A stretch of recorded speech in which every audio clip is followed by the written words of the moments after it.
এবং সেই বাসের লাঠির আঘাতে ভারতের আধিপত্যবাদকে বাংলাদেশ থেকে ভেঙে চুরমার করে দেওয়া হবে।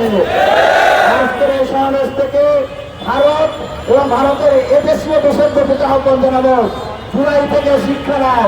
যদি জুলাই থেকে শিক্ষা নিতে ব্যর্থ হয়, ছাত্র জনতার বাসের লাঠি প্রস্তুত আছে কিভাবে শিক্ষা দিতে হয়, সেই শিক্ষা আমাদের ভালো মতো করে জানা আছে।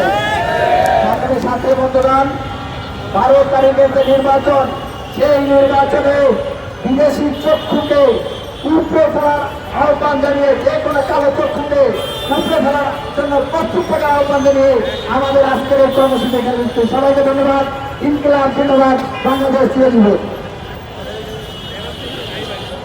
এরপর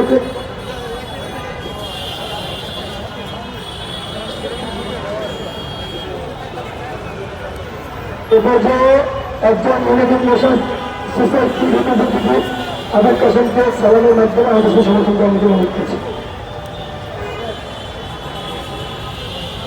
আসসালামু আলাইকুম ওয়া রাহমাতুল্লাহি ওয়া বারাকাতুহু।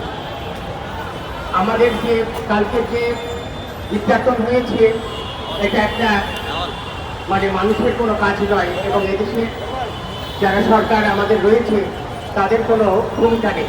এই ধরনের নিষ্ক্রিয় সরকার তো আমাদের দরকার নেই। কাজে আমাদের তরুণরা যে কাজ করেছে এবং সেটার জন্য আমি সমর্থন জানাচ্ছি, জাতিসংঘের পক্ষ থেকে আমি সমর্থন জানাচ্ছি, এবং আমাদের এই কাজগুলোকে সম্পূর্ণ করতে হবে অতি সত্ত্বর। ধন্যবাদ সবাইকে। এখানে সবাইকে